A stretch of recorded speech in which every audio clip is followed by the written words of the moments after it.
iOS 27 Beta 3 is out, and while it's not packed with huge sweeping changes, there are a handful of genuinely useful additions worth walking through. So let's go over what's new in iOS 27 Beta 3. All right, so we'll start with Siri. That's probably going to be the star of the show pretty much all the time. And Beta 3 finally activates Siri voice customization for compatible devices. The option was technically sitting there in earlier betas, but it wasn't functional. Now it is, and you can adjust both the pace and expressivity of Siri with two base voice options to choose from at the moment. The catch is that this requires an iPhone 17 Pro or an iPhone Air, basically anything running the Pro chip, because the whole thing runs on device rather than in the cloud. So if you're on older hardware, you won't be able to use it. I'm not sure why this specific feature requires the power behind the Pro chip, but it is what it is. Hi. Let's find the right voice for you. I'll practice some things I like to say while you listen. Let me try this one out. Here's another one. Your timer is set for 1 minute. Now for some directions. At the next stop sign, turn right. How about some facts? Otters have been known to hold hands your timer is set for 1 minute. Now for some here's another one. Your timer is set for 1 minute. So let me know what you think of these custom options for Siri's voice down in those comments. Next up is a new accessibility feature called Live Recognition. This one uses on-device intelligence to detect and describe your surroundings through the camera. It can actually answer questions about what it's looking at, and you can set a default question so it responds a certain way automatically. There's also support for custom activities, so you can tailor how it behaves for different situations.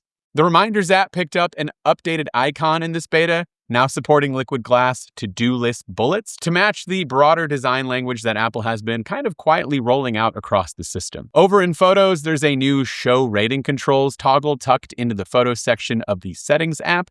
You flip it on and you'll get star ratings displayed on your photos and videos, along with a rating badge that shows up in thumbnails. It's a nice little touch if you're the type who likes to organize and sort through a large library, and now you can do it by ranking your own photos.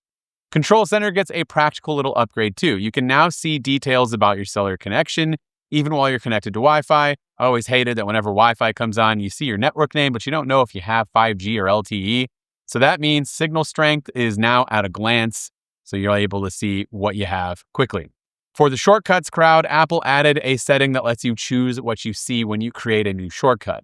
You can decide whether it opens straight to the Describe a Shortcut interface or drops you into the manual shortcuts editor, depending on how you prefer to build things. Sometimes I like to switch back and forth, and it's not immediate on how you can do that with this new Describe a Shortcut feature, so now you can go back and change it to whatever you want.